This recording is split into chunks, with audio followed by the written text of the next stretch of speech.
It's good to see everybody. It's good to see some people I haven't seen in a while. It's all starting to come back. And I'll make an announcement. I think it's me. I'll make an announcement later today. But in this next quarter, we're going to try to get a little bit more back to normal. We're going to do classes and a bit more normally. And so we're looking forward to all that. So this morning, I'm going to do the second of my, this is kind of a, I don't know how to explain, a pseudo request. So Charlotte had a couple, and one of them was the Shunammite woman, instead of Ibrahim. And I started looking at, and I had in mind, and I started thinking about it ahead of time before I read the scripture, which is dangerous. And I kind of had in mind something I wanted to talk about, and then when I got to the scripture, it didn't really go along with what I was thinking. So I switched a little bit. I went to Hannah. Similar, but it hits my point a bit better. So we're gonna talk about Hannah today, and I'm also going to change one thing. I'm not going to quote any books today. We're going to talk about a movie, and I want to ask this question. I haven't asked on books. That felt pretentious, but with a movie, who has seen the movie The Searchers? Seriously? I don't know. John Wayne? Yeah. All right, well, after church today, I need you to go and tell your remote The Searchers and just watch it. I got another list of movies probably you need to see as well, apparently. I have, over some of this pandemic, I've made Sammy watch a few old movies with me, and she didn't do The Searchers with me. She bailed out of that one. But we've like the Maltese Falcon and things like that old movies that I'm talking, that things that you really need to have seen, Enter the Dragon, things like that, cultural. Anyway, so let's go back to The Searchers. I'm not going to ruin it because I want you to watch it, but I will tell you the basic idea is in the title. John Wayne's family, his sister and kids, have been attacked by Indians, and they kill some and they kidnap some. And the movie is about searching for John Wayne's niece. Okay. And it happens, and then it takes several years of searching. This movie goes on, covers a period of time. John Wayne gets gray in his hair as they continue searching. And so I just wanted to read a couple of lines from that movie to get us in the mood, and also to kind of give this that John Wayne swagger when we think about this idea that we're going to talk about today, which is persistence. We're going to talk about persistence. And I like to have John Wayne's voice in my head sometimes on things like this, right? So the boyfriend of the girl, so he asked John Wayne, Ethan, don't you think there's a chance we still might find her? And John Wayne says, I'm going to clean this up a little bit, not from curse words, but from culturally insensitive. An Indian will chase a thing till he thinks he's chased it enough, then he quits. Same way when he runs. Seems like he never learns that there's such a thing as a critter that'll just keep coming on.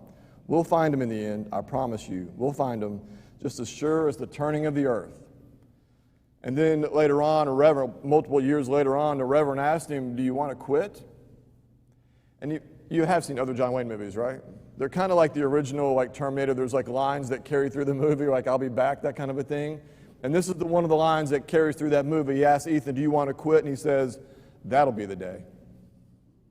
In John Wayne voice, hear that in your head, that'll be the day. So this entire movie is about these two men searching, right? You should really watch it. I want to talk about Hannah.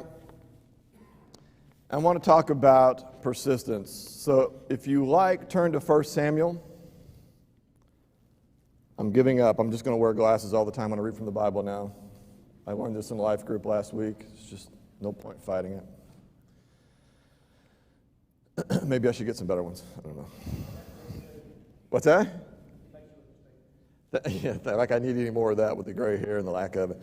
Maybe I should get some of the Randy and Scotty. That's kind of cool. That gives it a coolness where you snap them together in front. All right. I'm going to read chapter 1, verses 1 through 8. And again, excuse the mispronunciations. There was a certain man of Ramathaim Zophim of the hill country of Ephraim, whose name was Elkanah, the son of Jeroham, son of Elihu, son of Tohu, son of Zaph, and a Rephite. He had two wives. The name of one was Hannah, and the name of the other was Peninnah. And Peninnah had children, but Hannah had no children. Now this man used to go up year by year from his city to worship and to sacrifice to the Lord of hosts at Shiloh, where the two sons of Eli, Hophni and Phinehas, were priests of the Lord. On the day when Elkanah sacrificed, he would give portions to Peninnah, his wife, and to her sons and daughters. But to Hannah he gave a double portion because he loved her, though the Lord had closed her womb. And her arrival used to provoke her grievously, to irritate her, because the Lord had closed her womb. So it went on year by year. As often as she went up to the house of the Lord, she used to provoke her. Therefore Hannah wept and would not eat. And Elkanah, her husband, said to her, Hannah, why do you weep? And why do you not eat? And why is your heart sad? Am I not more to you than 10 sons? So let's think about Hannah's troubles here. What are Hannah's problems? She's got things that make her weep. What are the things in her life that are giving Hannah trouble?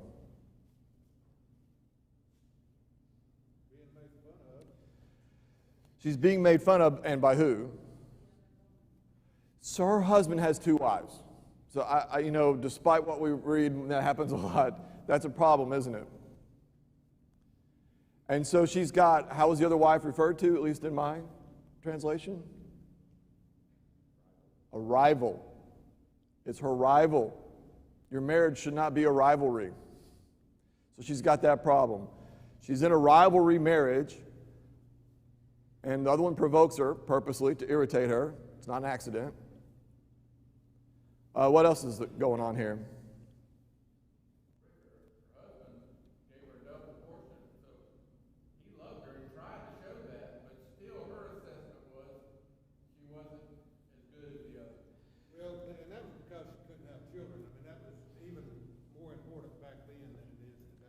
So a couple of points here, and for you at home. The overriding thing here, the thing that's kind of the big deal that causes all the problems is she cannot have children.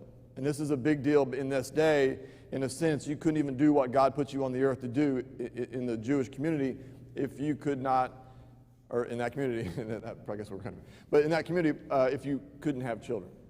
That was beyond a big deal on its own, and I already...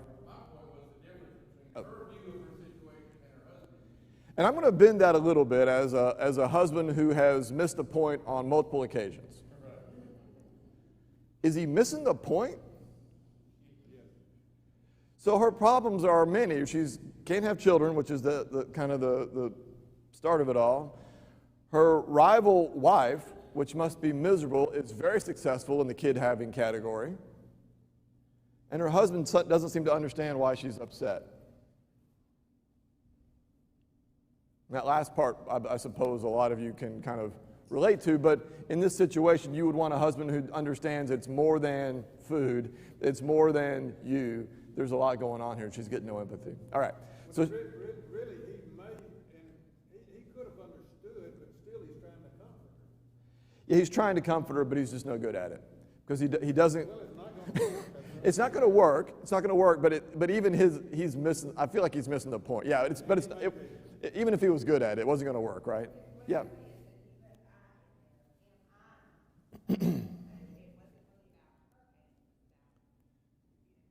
Yeah, we have a tendency, I'm going to speak in for all the husbands here, maybe the men in general, we have a tendency to make it about ourselves sometimes when we shouldn't, right? And this is certainly a case where probably the words I and me should be left out of the discussion. So these are the things that are going on. So I'm not going to read all of the story. We know the story. That's the great thing about this graduate level class I have here on Sunday AM. So what's the rest of the story? This is the what's the word I'm looking for? The origin story of Samuel, right?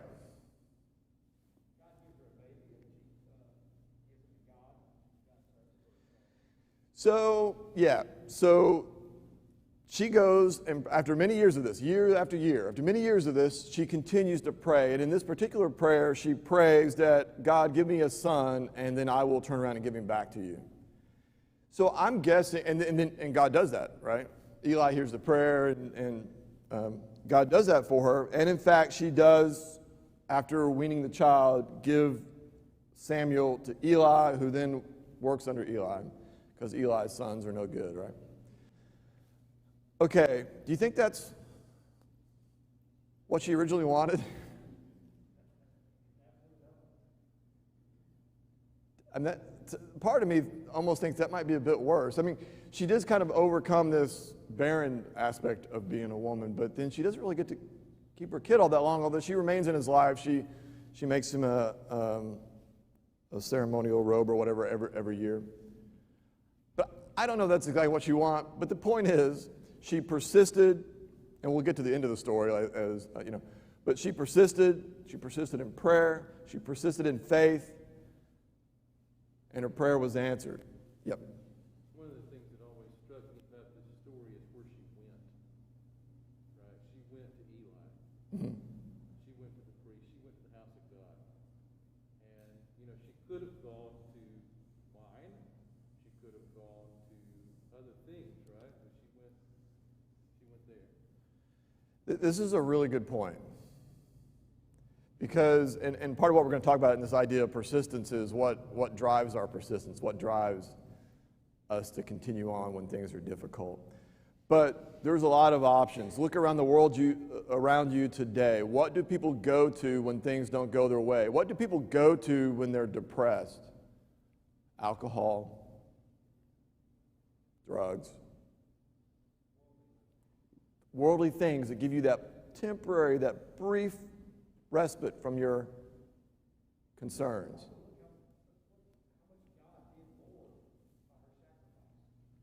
Yeah, we get to, yeah. And so this is, Joey has jumped to the end, that's fine, because that's the way this class rolls. Because one of the things I always ask at the end of this class is, we're looking at this one characteristic of this one person. In this case, we're looking at Hannah, this one characteristic. She's persistent, she's tenacious, she will not quit. And what's the result of that? Samuel. And so much is done through her and through Samuel. And I think, as we talk about these different characteristics that we've talked about, I think we have a tendency to think of ourselves as small in relation to the world. We are small in relationship even to Tuscaloosa, much less changing the world. And it's that kind of idea like, well, what am I going to do? I'm a little person in a big world. Well, so was Hannah. And so when we look at the results of these important characteristics of godly people, we need to learn from that, and we need to learn not just, how to demonstrate persistence, but understand what that means. Okay, so she gets Samuel out of it. All right.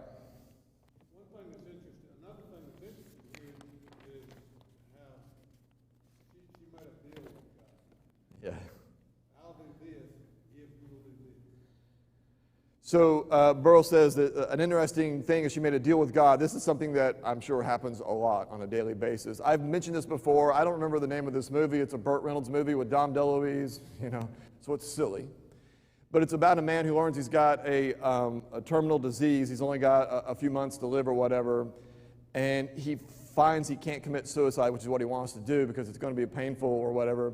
And so he hires Don DeLuise, this silly man, to try to kill him. So the whole movie is about Don DeLuise trying to kill him in weird ways, and it's a dumb movie. But at the end of the movie, Burt Reynolds kind of gives up, and he swims out into the oceans. He's going to kill himself. He's going to swim as far as he can out into the ocean. And he's out in the ocean thinking, right? And during that thought process, he decides that this is not the way. He's going to try to fight, whatever. And he starts making deals with God. He's way out in the ocean. He's like, God, please make me a better swimmer. If you make me a better swimmer, I'll devote my life to you. I'll go to church every week. I'll do all these things. And he starts swimming to shore, and he's praying the whole time. But a funny thing happens. As he gets closer and closer to shore, he starts rearranging the deal a bit. Well, God, I'm maybe not every week, but I'll go to church more. Gets closer. Well, God, I don't remember. I saw this 30 years ago. I don't remember the actual words. This is just the moment. Well, God, I'll go on Christmas and Easter. And then by the time he gets to the shore, kind of the deal's off, right? That's also our tendency, right? What happens here? She follows through on a very difficult promise that she made to God. Is there anything more in the world that Hannah wanted more than a son? And she gave him to God. She followed through on that promise. And as part of her, her persisting in faith, that's definitely a big indication of where her head's at, where she's at as a faithful person. And she will go on to have 5 more kids, right? So God does continue to answer these prayers, but before that happens, one of the reasons I wanted to read these scriptures is I want to read her prayer, which is kind of like, almost like Mary's prayer. Remember we read Mary's prayer or Mary's song? It's kind of like that. And the premise of this class is this is the greatest book ever written. It is a lot of things. It's history, it's biography, it is art. And it's important that it's art because we learn things in a way that we can't learn from a list of rules. You can even look at the progression of how the Bible works. God gives a list of rules. And then he puts some people under those rules. And if we look back in Corinthians much later, it says, these things occurred as examples for us. He put the Israelites through the rules, and we learned from them, their lives within these rules. So this is, and there's plenty of this in the Old Testament as well, examples of how to live. But I want to read this, her prayer. I'm in chapter 2 now. It's the first 10 verses. We could talk about this for probably a quarter. There's a lot of stuff that happens in here. And So my heart exalts in the Lord. My horn is exalted in the Lord. My mouth derides my enemies because I rejoice in your salvation. There is none holy like the Lord, for there is none besides you. There is no rock like our God. Talk no more so very proudly. Let not arrogance come from your mouth, for the Lord is a God of knowledge, and by him actions are weighed. The bows of the mighty are broken, but the feeble bind on strength. Those who were full have hired themselves out for bread, but those who were hungry have ceased to hunger. The barren has borne 7, but she who has many children is forlorn. The Lord kills and brings to life. He brings down to Sheol and he raises up. The Lord makes poor and makes rich. He brings low and he exalts. He raises up the poor from the dust. He lifts the needy from the ash heap to make them sit with princes and inherit a seat of honor. For the pillars of the earth are the Lord's, and on them he has set the world. He will guide the feet of his faithful ones, but the wicked shall be cut off in darkness, for not by might shall a man prevail. The adversaries of the Lord shall be broken to pieces. Against them he will thunder in heaven. The Lord will judge the ends of the earth. He will give strength to his king and exalt the horn of his anointed. So this is, one way to think about this in kind of modern, and I don't want to oversimplify, she spikes the ball a bit here, huh?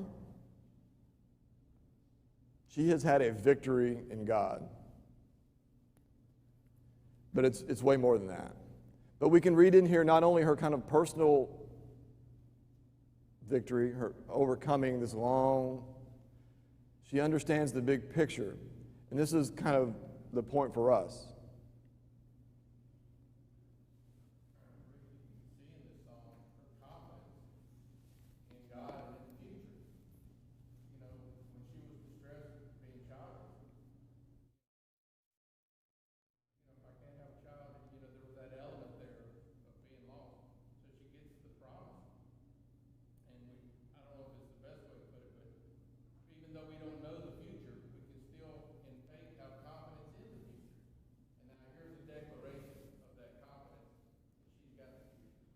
So it's a declaration of her confidence, among other things, right? And that's why I think it's, we can read this story, which we learn a lot from, but then we also learn because we get a little bit of an extra kind of emotional peek inside Hannah's head as to what this means in the bigger picture, in a grander picture. And this is important for us because it should endue confidence in us.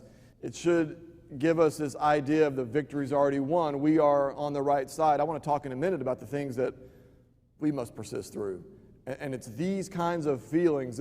Like when you read that, you feel that, right? You see the words, but the whole point of that is you feel it.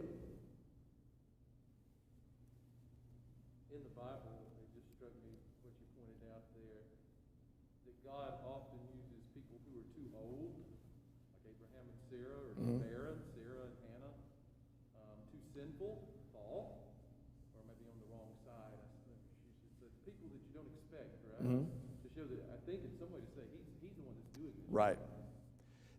And Justin's point is this occurs a lot in the Bible, that the most unlikely, David, a little kid, throwing, Hannah, Sarah, Paul, like these people that seem the most unlikely, God shows his power through them. Because when they accomplish these things, it's easy on the ground then to see, well, that wasn't them that did that. That had to have been God. And we see that here because everybody knows she's barren. Then this has to be God. Well, let's talk a little bit about the things that test our persistence. I mean like year by year things. What are the things that test our persistence?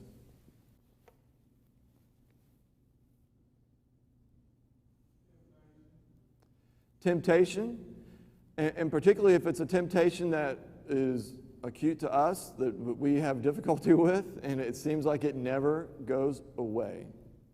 Seems like you have to resist that temptation over and over again, which you do. That's how temptation works. But remember Ethan's words. When I read that, I always kind of picture him talking about the devil. The devil doesn't understand that there's a critter that will not stop. All right, so temptation, what else? What's that? But what are the things that require, what are the things in our lives that create this need? What are the things we are persevering through? I look in this at my family here, and I know some of the things that y'all persevere through. I know there's a lot of difficulties in a lot of lives when I look in this crowd. And I don't want you to, say anything personal. In general, what are the things in our human condition? Being a parent. It is so awesome. Hey, by the way, 22 years ago, I met Abby. Today. 22 years ago today, I met Abby. And it was a wonderful day.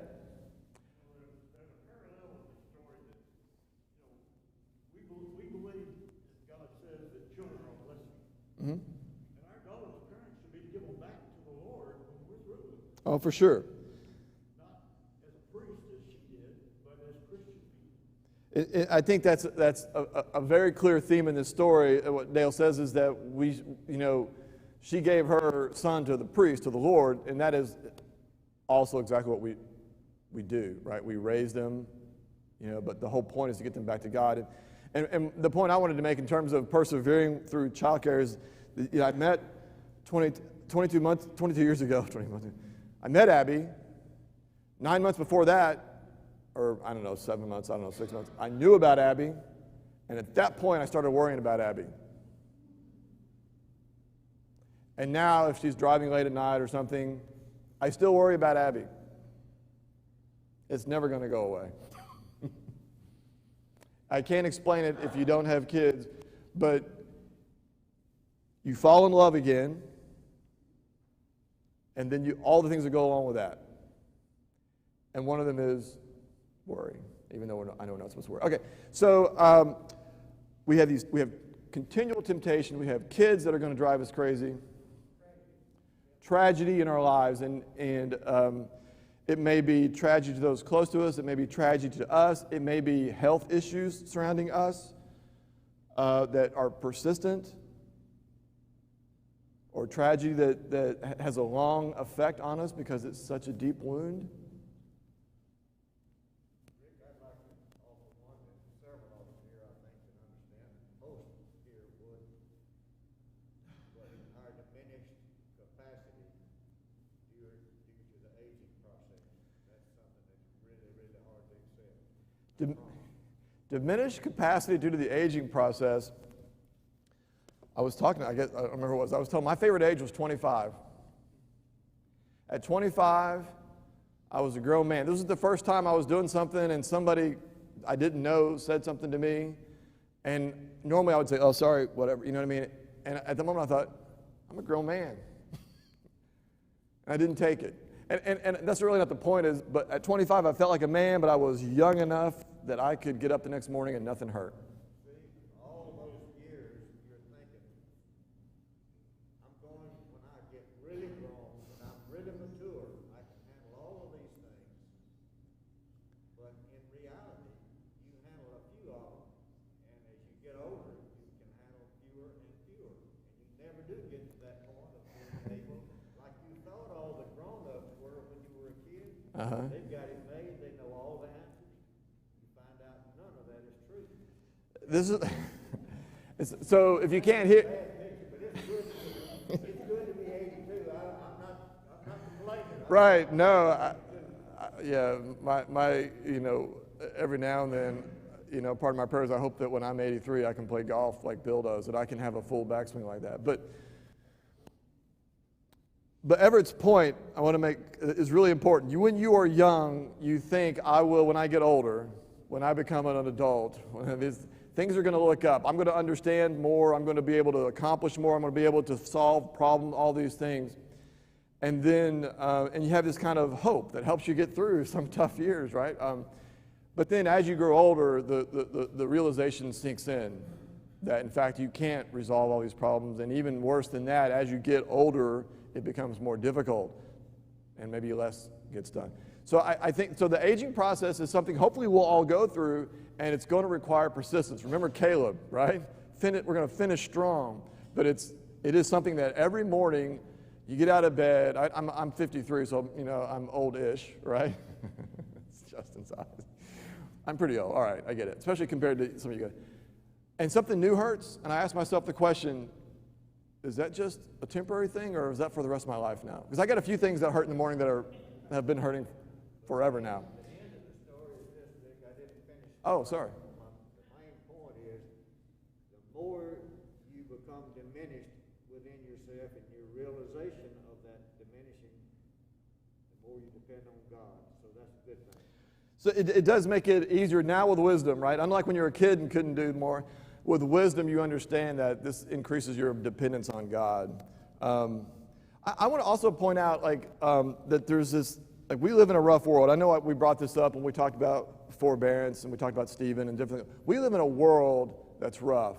They tell us we're dumb, evil abounds, and the evil people seem to have power, and it's annoying, isn't it? Feels like we're losing all the time. Why can't our leaders be good people? How is it that they do such bad things and retain power? Why is our world like this? Our life, or maybe just more generally, our life hasn't turned out like we wanted. I'm 30, I'm 40, I'm 50, and this wasn't what I had planned on when I was 10 or 20. And that's hard. These are the real things we have to persist through.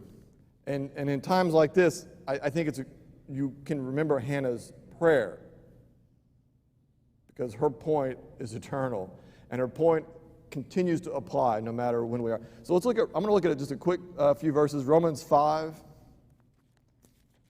I'm going to kind of quickly go through these because I want to read one last issue of persistence. Romans 5, 1 through 5. Therefore, since we have been justified by faith, we have peace with God through our Lord Jesus Christ. Through him we have also obtained access by faith into his grace, in which we stand and we rejoice in the hope of the glory of God.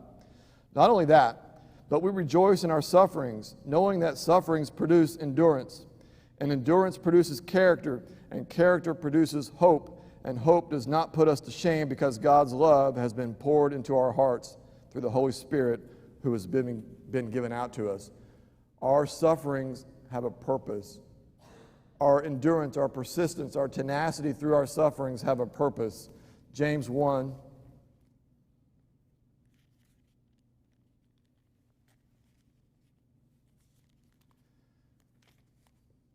There's a new Bible on it.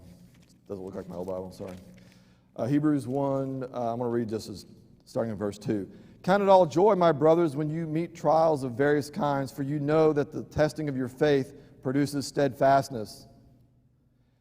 And steadfastness have its full effect, that you may be perfect and complete, lacking in nothing, steadfastness, endurance, persistence. Luke 21.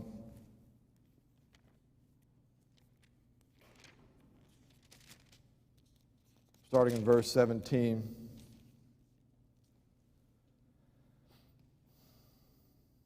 You will be hated by all for my name's sake, but not a hair of your head will perish. By your endurance you will gain your lives.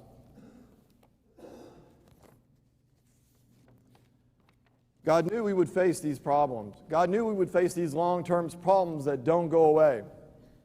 We feel like, why do bad things happen to good people sometimes in the moment?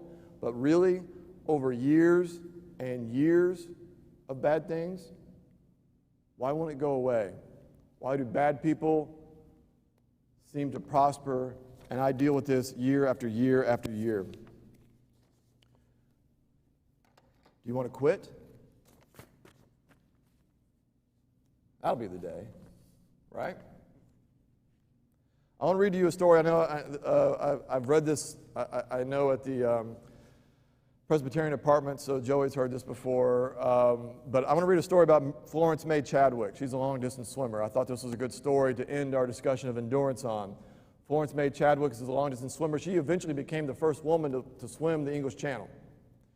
So she's a good swimmer. In 1952, she attempted to be the first woman to swim the Catalina Channel. It's off of California. You swim out to an island. It's 26 miles in the ocean, pretty rough ocean. Okay. She wants to be the first woman to do that. She set out. There's 2 boats on either side of her. They were there to look for sharks, which is enough for me to abandon this idea, right? But there are 2 boats watching out for sharks, and if she needs trouble to provide it. After 15 hours of swimming, let's just think about that for a second. 15 hours of swimming. Your feet aren't touching the bottom. You're swimming for 15 hours. That's insane, right? All right, so after 15 hours of swimming, a thick fog set in. Rough waters, potentially sharks, right? And now it's foggy. Can't see. She kept going for another hour, so we're up to 16 hours, but started to doubt her abilities. She kept at it a little while more, but finally gave up and was pulled into one of the boats. When she was pulled into one of the boats, this is after almost 17 hours of swimming, she was pulled into the boats, and she's resting, and the fog lifts, and there's the island she's swimming to about a mile away. She was so close, 25 miles out of a 26-mile trip. So she tried again. 2 months later, she says, I'm going to try again. 2 months later, she gets in the water, same get up, shark watchers, rough seas, fog sets in. She keeps going. And she gets to the island. Not only is she the first woman to swim this channel, but she has beaten the men's record in time to get from California to the channel. And so they're, of course, interviewing her, and they say, well, what happened this time? Because last time the fog came in, what happened that the fog came in, you couldn't see where you were going, but you kept going. What was the deal? She says, I kept picturing in my mind's eye as I swam, I pictured the shore of the island. I could see it.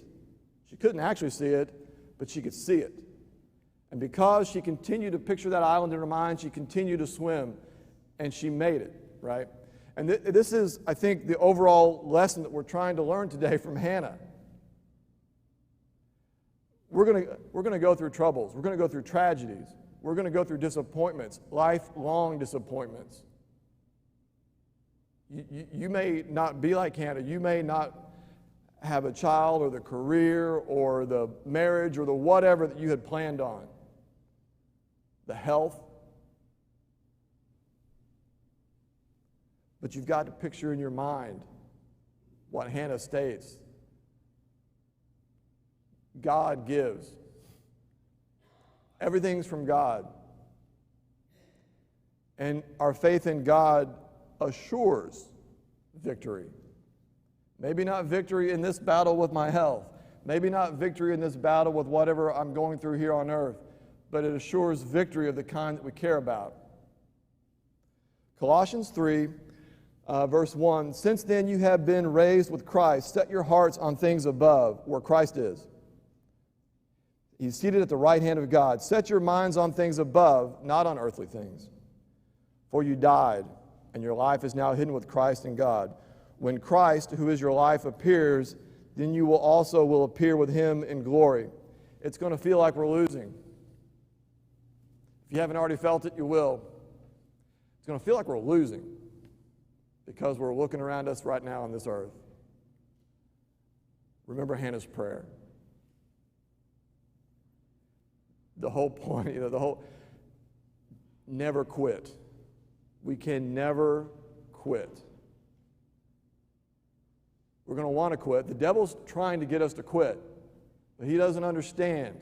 He doesn't understand, actually. This is not me hyperbolically talking about the devil whom I don't know much about.